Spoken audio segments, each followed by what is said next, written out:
Today, the government wants you to live off your assets in retirement.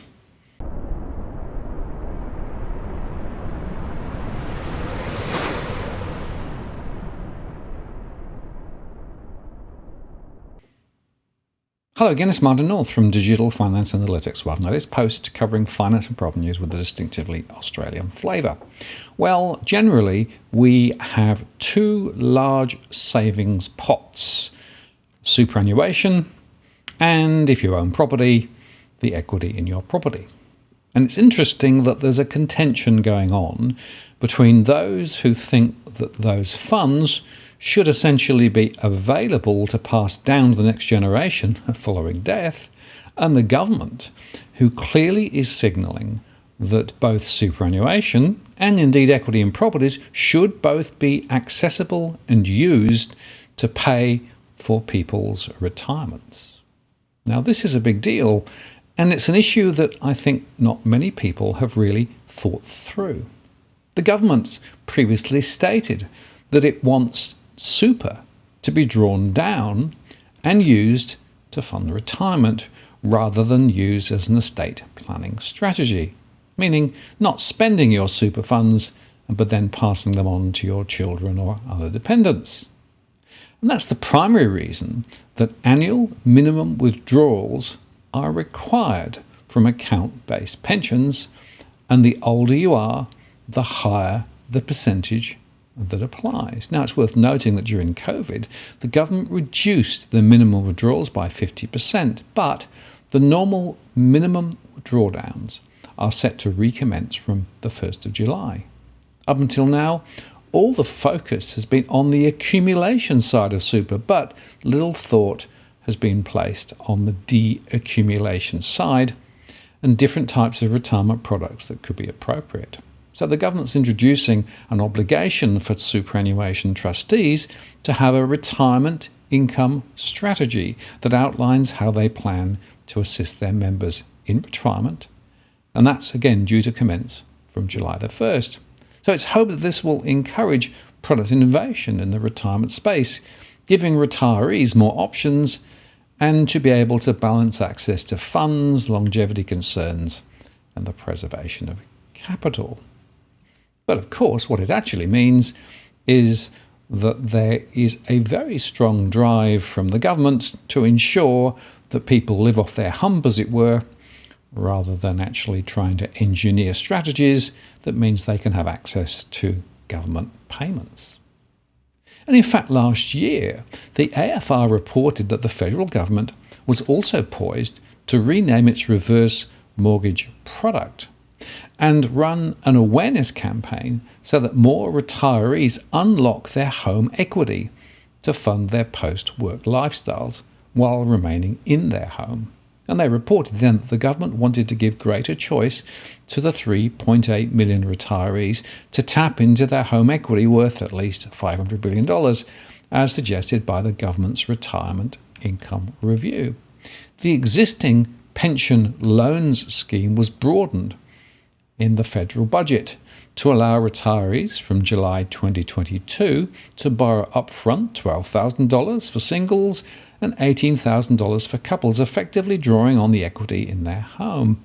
And the scheme already offers fortnightly payments worth up to 150% of the old age pension rate and is open to all home-owning retirees aged at least 66 years old, not just pensioners. We want to provide a product to improve their retirement outcomes while drawing down on an asset and allowing people to remain living in their own home. If they want a new car or have a house renovation, this will help them do it. We're not going to be pushing it on to people, but it's about making sure people realise it's available. And the budget said the government would be raising awareness of the pension loans scheme through improved public messaging and branding. Asked in an interview if that could include a name change to the pension loan scheme to reflect that it was not just limited to pensioners, the Minister for Families and Social Services, Anne Rushton, said she would consult on alternative names.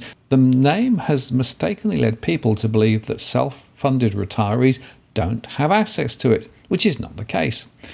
I think it could be improved, and self-funded retirees haven't picked it up anywhere near the level you would think they might like to do. The scheme was broadened from part pensioners to all home owner retirees from July 2019, and of the 4,039 participants so far, only 206 were not pensioners as at March 2021, according to recent government data.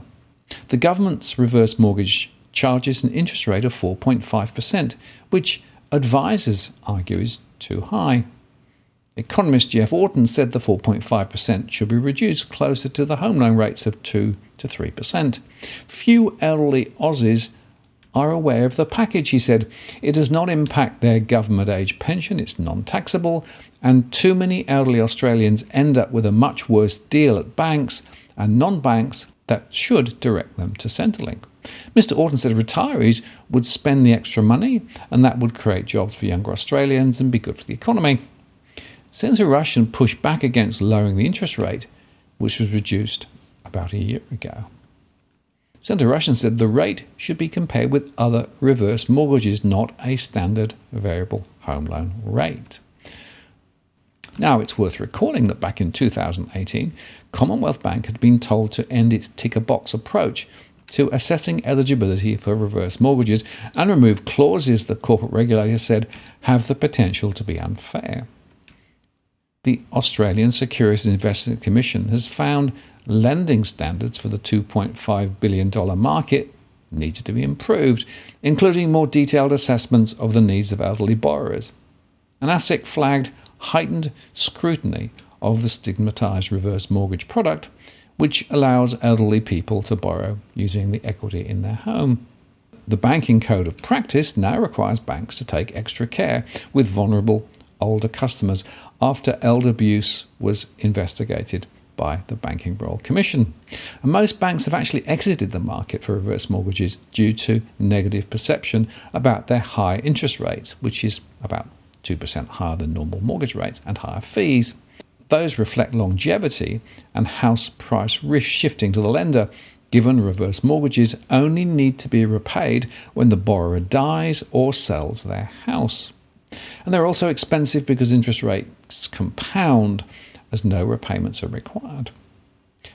Westpac and Macquarie withdrew from the market in late 2017.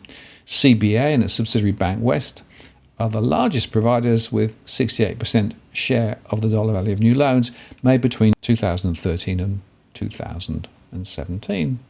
And Heartland Seniors Finance, a specialist provider, had more than 12% of the market. ASIC found that CBA, Bank West, Heartland, Westpac and Macquarie, before withdrawal from the market, focused primarily on the borrower's short-term objectives, while limited or no attention was paid to their possible future needs. The regulators have set up a working group, they said, to work with the industry on improving standards. ASIC said at the time that around 92% of loan files reviewed did not record the possible future needs of the borrower in sufficient detail and contained no evidence that the broker or lender had discussed how a loan might affect borrower's ability to afford possible future needs. The regulator said more needed to be done to satisfy responsible lending obligations, and it warned CBA, Bank West and Heartland against a bureaucratic approach to compliance.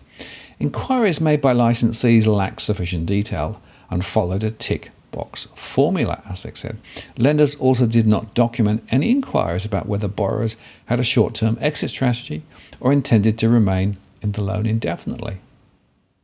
However, then ASIC Deputy Chair Peter Kale also said reverse mortgage products can help many Australians achieve a better quality of life in retirement, and the regulator said all of the 30 borrowers interviewed for the report were satisfied with the product.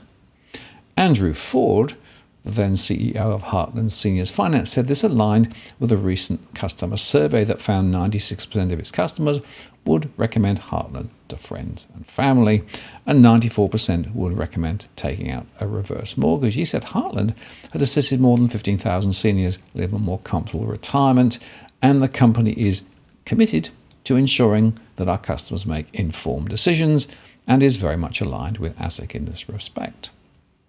Reverse mortgages are typically taken out by pensioners who were asset rich and cash poor, but ASIC noted that most financial advisors were reluctant to recommend the product due to limited awareness and the stigma around them.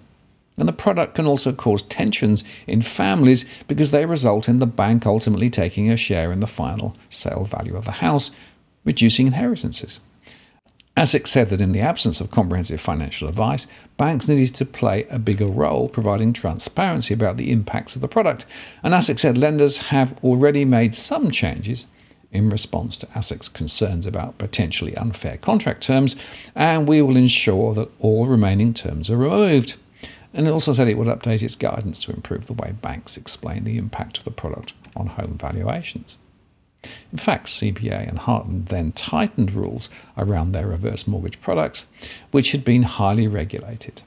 Since 2017, mortgage brokers haven't been able to write the CBA product, and customers were required to seek professional independent advice before making a loan, and every Heartland borrower must get legal advice before taking out a loan, and its staff were trained on detecting and preventing elder abuse.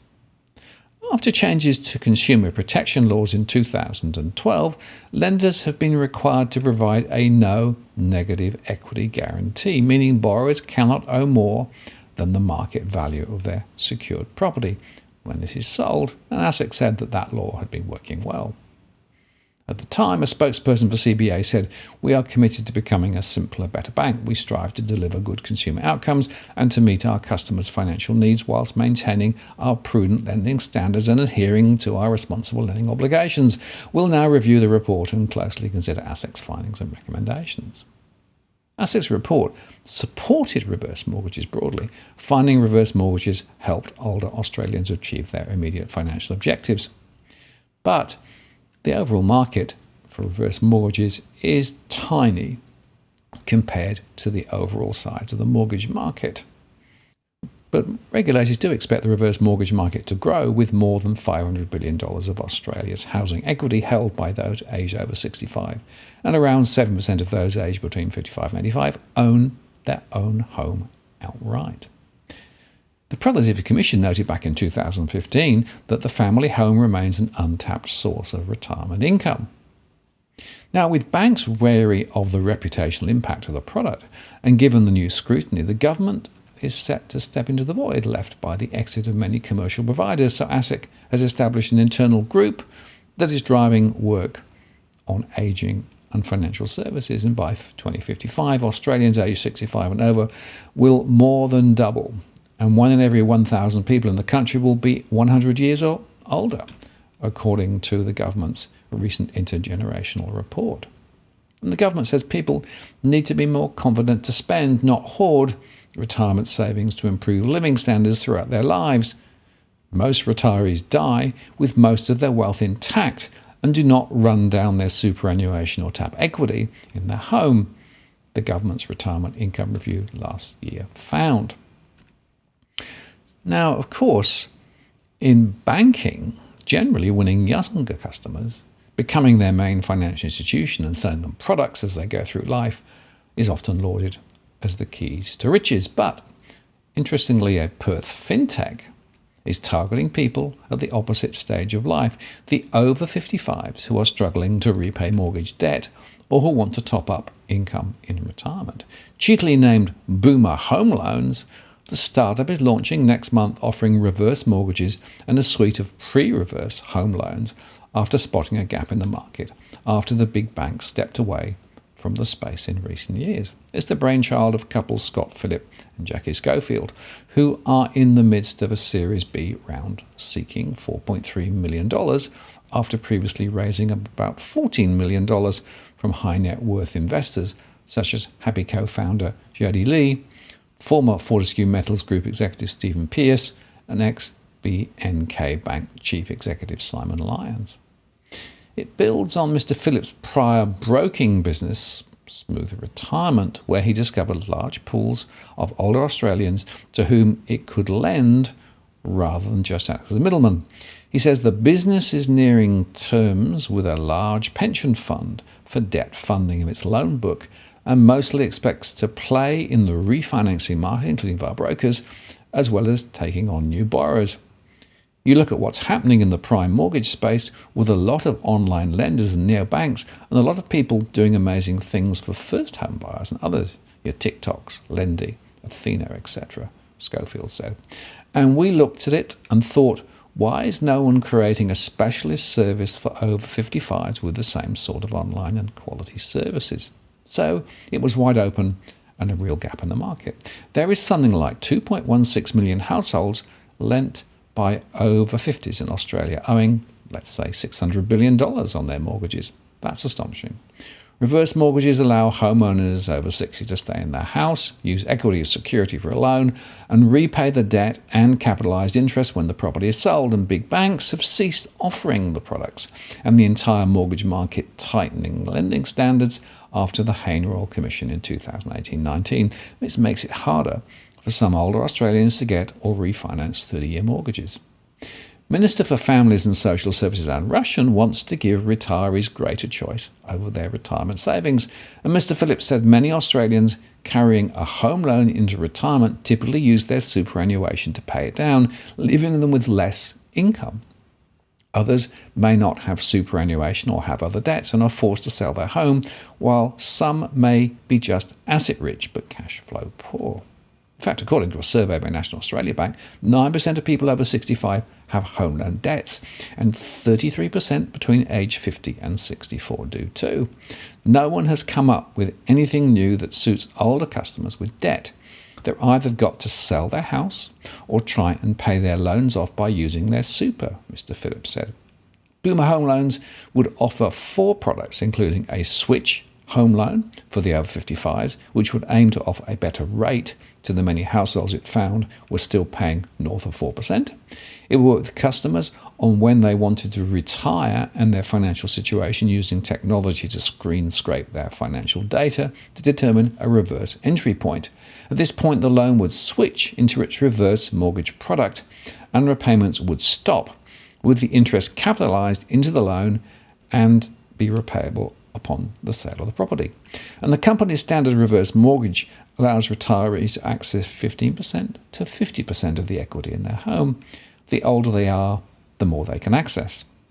And Boomer Home Loans will go up against the likes of Household Capital and Heartland Finance, but Mr Phillips said there was plenty of room for growth in an ageing country, and it's happening also in the UK and Canada, and the company was looking to boost its staff from 30 to 45 as part of its national rollout. The company has signed major sponsorship deals with the Fremantle Dockers, AFL team, and the West Tigers in the NRL for the next 2 seasons. The banks have made their policy decisions about what they do, Mr Phillips said, but we see that reverse mortgages are an excellent financial product because it's a credit when they're unlikely to get any other form of credit, and an instrument that enables them to have more choices with what is generally their most valuable asset. Back in 2018, a report into reverse mortgage lending by the Australian Securities Investment Commission found that there was an increasing role for the products as the population ages and more of people's wealth was tied up in property, but noted most consumers still have negative overall perceptions towards them, and people must be aware of the risks.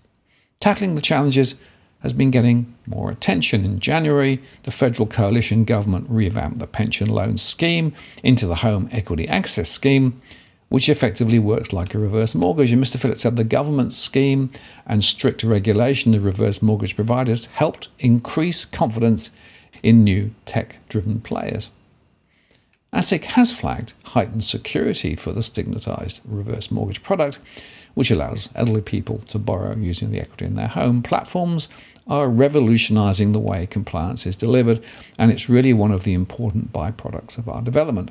Having built up all of our tech stack and learnings from those before us, the fintechs that modernise the prime mortgage market, he said. Mr Phillips said the regulators' borrowing limits were conservative and he wasn't concerned about a property price correction after the COVID-19 driven boom.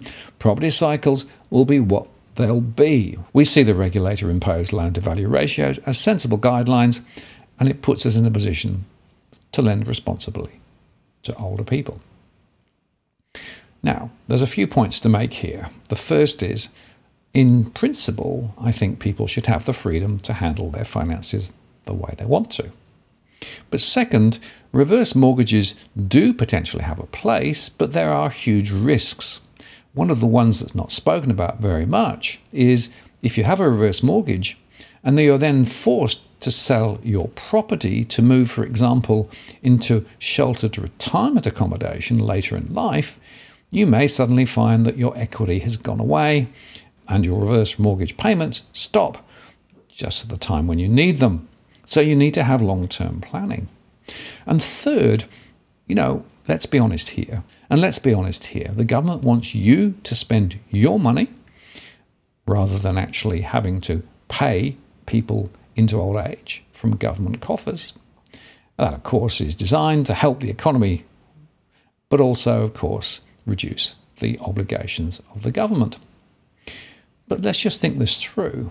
So what we're doing is we are actually now drawing down the inflated equity in properties thanks to the irresponsible lending and government schemes that's been running for years and years and years.